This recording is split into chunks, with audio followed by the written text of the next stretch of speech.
Hey, and welcome. Today we're diving into a really powerful theory, one that argues the news you get every single day is systematically filtered long before it ever reaches you. It comes from a book called Manufacturing Consent, and honestly, it might just change how you look at the media forever. So let's start with a basic question. What actually shapes the news? You'd think it's just about the facts, right? Or maybe what the public is interested in. Or could there be deeper, more powerful forces at work deciding what becomes a headline and what just gets buried? Well, back in 1988, two thinkers, Edward Herman and Noam Chomsky, came up with a pretty radical answer. In their book, Manufacturing Consent, they laid out what they call the propaganda model, a whole new framework for understanding how mass media really functions, even in a democratic society. Now get this, the authors aren't talking about some grand conspiracy, with people meeting in smoke-filled rooms. Not at all. They argue that the media acts as a kind of propaganda system naturally, just as a result of its economic structure and who it's tied to in the world of politics and business. This quote really is the heart of their whole theory. I want you to picture a bunch of sieves, one after another. Herman and Chomsky say that any potential news story, the raw material, has to get poured through these sieves.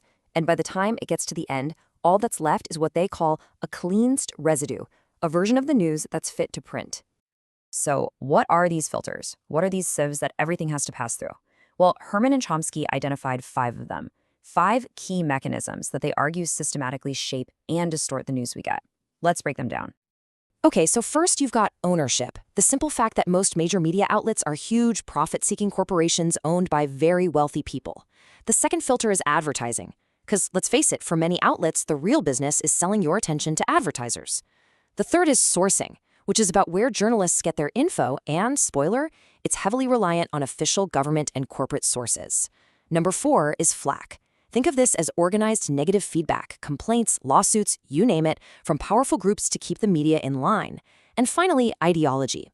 This is about creating a common enemy, a national bogeyman like anti-communism was during the Cold War, to rally everyone around a single cause.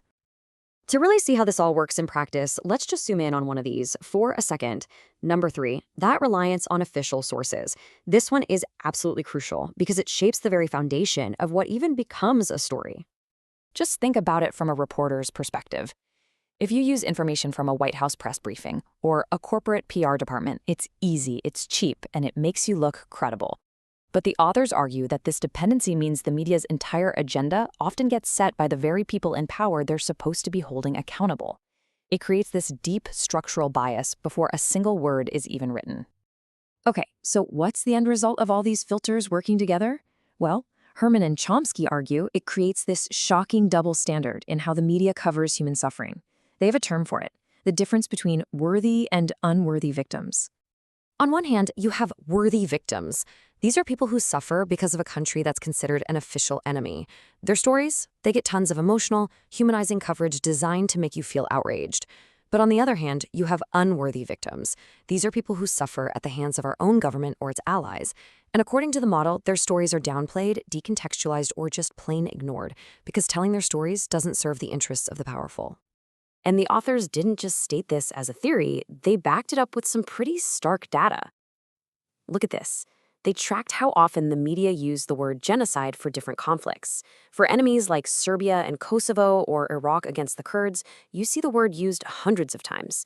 But for atrocities committed by allies like Indonesia and East Timor or Turkey against its Kurdish population, the word barely shows up, even when the violence was just as horrific. The difference is just staggering. Just look at that number, 220. That's how many times the media allegedly use the word genocide when talking about Kosovo. The model suggests this isn't just reporting. It's a textbook example of manufacturing a worthy victim to build public support for political and military action. And this is where it gets really serious, because this isn't just an academic game. The authors argue that this kind of selective coverage has literal life or death consequences. They point out how the intense media focus on one murdered priest in Poland, an enemy state, created massive outrage, while a near-total media silence on tens of thousands murdered in Guatemala, a client state, allowed those atrocities to just continue. Of course, you might be thinking, okay, but that was all back in 1988. What about the internet? Surely the internet broke the whole model, right? Well, in later versions of their work, Herman and Chomsky tackled that exact question. And at first, they definitely saw its potential. The internet gave activists an incredible new tool to organize on a global scale, completely bypassing the old corporate media gatekeepers. They pointed to the massive protests against the World Trade Organization in Seattle back in '99 as a perfect example of this new kind of power. This feeling really peaked in the run-up to the Iraq War in 2003.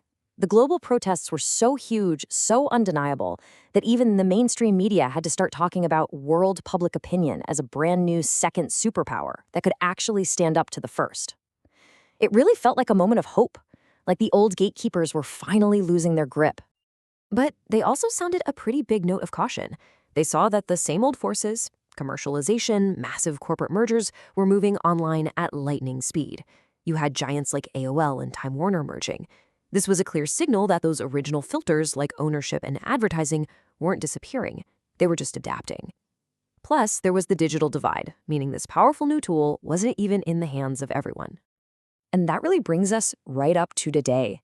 The propaganda model is this incredibly powerful and, provocative way of looking at the media. And it forces us to ask a really tough question. In our modern world, with social media and blogs and a 24/7 stream of information, have we actually escaped those filters? Or have they just gotten smarter, harder to see, but maybe just as powerful as they ever were?